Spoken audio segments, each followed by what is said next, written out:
Hi there, this is Rafaela Bonfim here, and we'll be talking about the research design. So, what's about research design? Research designs is basically the general plan to answer the research questions. In order to do that, you have to have your clear objectives and you need to show the methods you're planning to employ or have employed, and also the constraints, meaning that you have to show there at this phase as well the scope of your research, until when and what about you're planning to go. You also have to consider at this phase if you do have all the means to do the research. You have to consider the accessibility of the data. If, for instance, the company you're planning to research disclose that information easily, if you can find that with primary sources and everything about the data basically. You also have to consider the time you have available. That will also help you deciding on the scope, because depending on the time you have, that will influence on how much you can do. You also have to consider the location.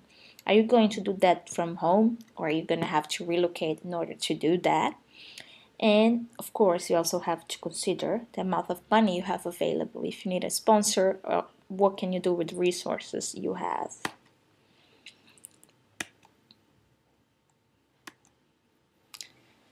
The purpose of your research. At this phase, you also have to consider if your research questions are in line with the purpose of the research. There are three types of research purpose, and that would be exploratory, descriptive, and explanatory. Bear in mind that your research can have one or more purpose, meaning that it could be exploratory, but at the same time descriptive, and so on.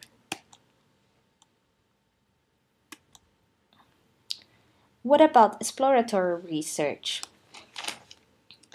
It's mostly taken on a new area, so something that you're not really familiar with yet.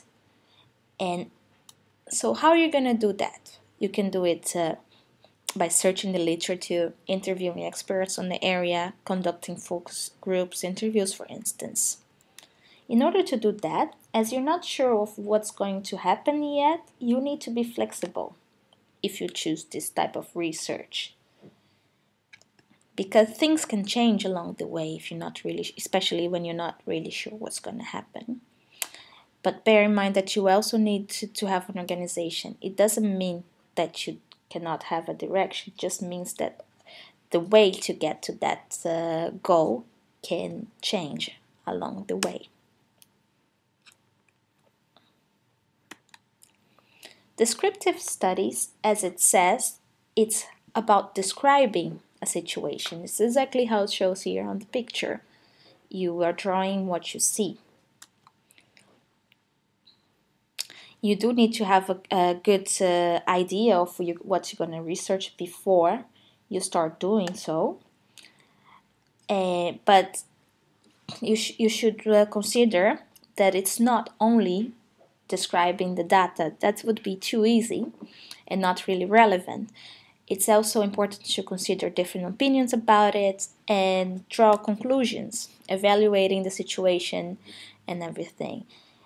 It has to be a mean to an end rather than the end itself.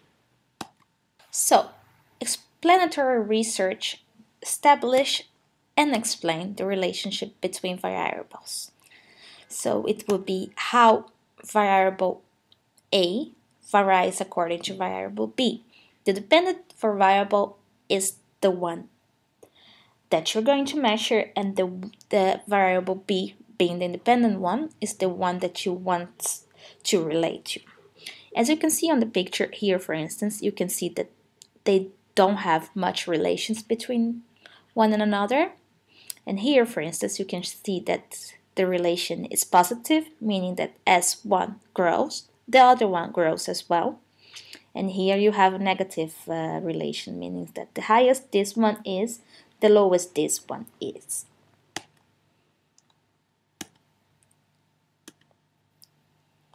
So, what about research strategy? Strategy is the plan or policy design achieved a major overall aim. You can have different strategies when you're talking about research. You can have experiment, survey, case study, ground theory, ethnography, archival research, for instance. There's no best strategy of doing research. What we do have is the one that suits the best for you. So, for instance, depending on what you want to research, you will have a best strategy that will suit that. Experiment, for instance. Experiment, it's not very much used by business, and therefore we're not going to focus on this one that much. But it's basically a type of research that's study causal links between variables. It's mostly used in laboratory environment by biology, physics, and chemical students. It's a definition of theoretical hypothesis, and here you can see the advantages and the disadvantages of it.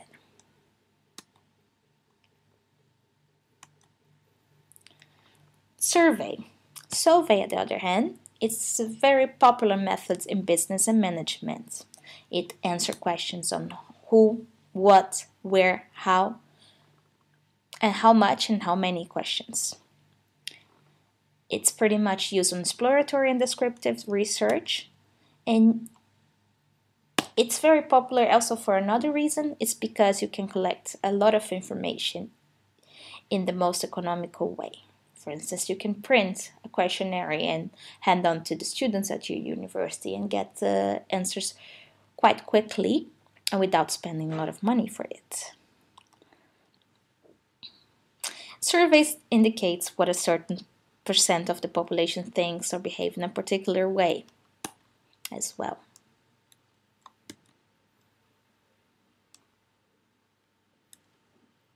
It suggests a possibly reason for particular relationships between variables, produce models of these relationships. You should bear in mind that samples must be representative of the population. You cannot, for instance, make a survey with using population of North Brabant, for instance, and use that saying that that's the results for the Dutch population. That wouldn't be true.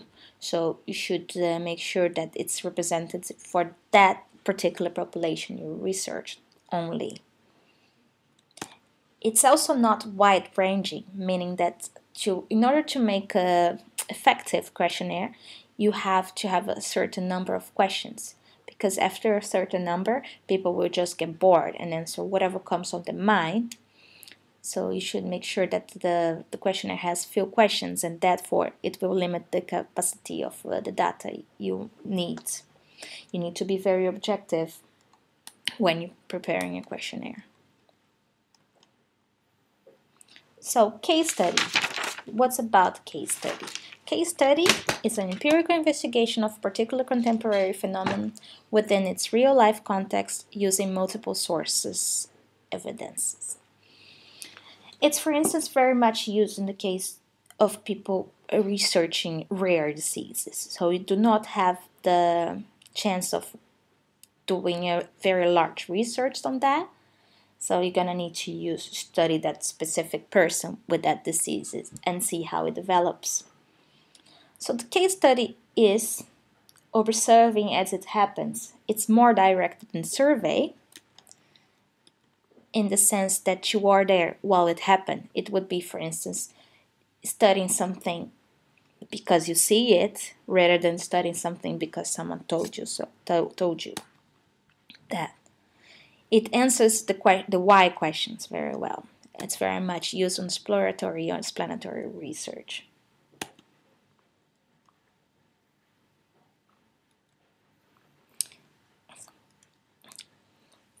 Case study use data collected techniques such as interviews, observations, documentary analysis, and questionnaires. He also used triangulations. That's when you're gonna validate one of the collected data by using other. For instance, You can use the interviews to validate the questionnaire you did before. There are different types of case studies strategies, being single, when you're only going to study one particular case, or multiple cases, and holistic, when you're taking the organization as a whole, or embedded, that you are taking considerations the different departments of the organization, for instance.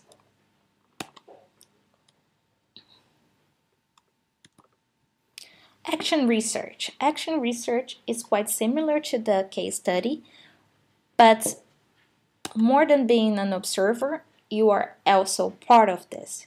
So it would be, for instance, if you are studying a group of students, they're going to do a certain work, but you are also part of this group. You are also one of the students, and you can influence on the results of that group.